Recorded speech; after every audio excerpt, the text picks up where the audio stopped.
Praise the lord.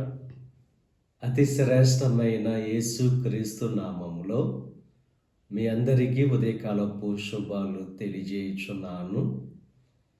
ఈరోజు దేవుడు మనకు అనుగ్రహిస్తున్న అతి శ్రేష్టమైన వాగ్దానము హెబ్రీయులకు రాసిన పత్రిక 6వ అధ్యాయము 14వ వచనాన్ని చదువుకుందాము.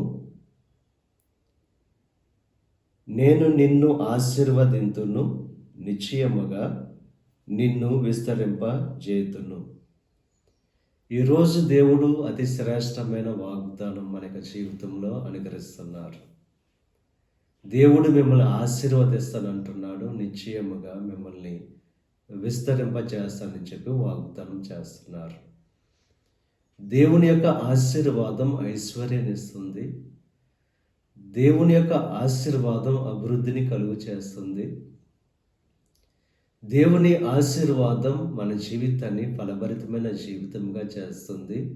అంతేకాదు, దేవుని యొక్క ఆశీర్వాదం మనల్ని విస్తరింప చేస్తుంది.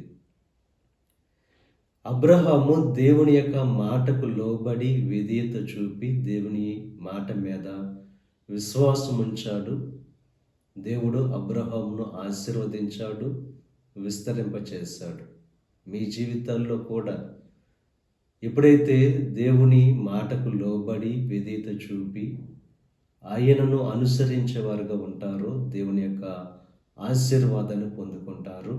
ఆ ఆశీర్వాదం మిమ్మల్ని విస్తరింపచేస్తుంది. గనుక దేవుని యొక్క మాటకు లోబడి ఆయనను వెంబడించేవారుగా, ఆయనకు విధేయులుగా జీవిస్తూ దేవుని యొక్క ఆశీర్వాదం పొందుకుని ఫలభరితమైన జీవితముగా మీ జీవితాన్ని చేసుకోవలసిందిగా ప్రభు పేరట మిమ్మల్ని కోరుతున్నాను. దేవుడు మిమ్మల్ని ఆశీర్వదించి మిమ్మల్ని విస్తరింపజేయునుగాక.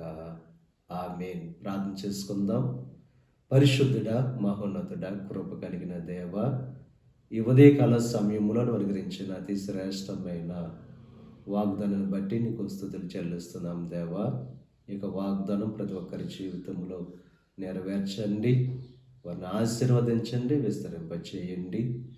ఈ ప్రార్థనలో ఏకీవిస్తున్న ప్రతి ఒక్కరిని దీవించి ఆశీర్వదించండి. ఈరోజు తలపెట్టిన ప్రతి కార్యాన్ని సఫలం చేయండి.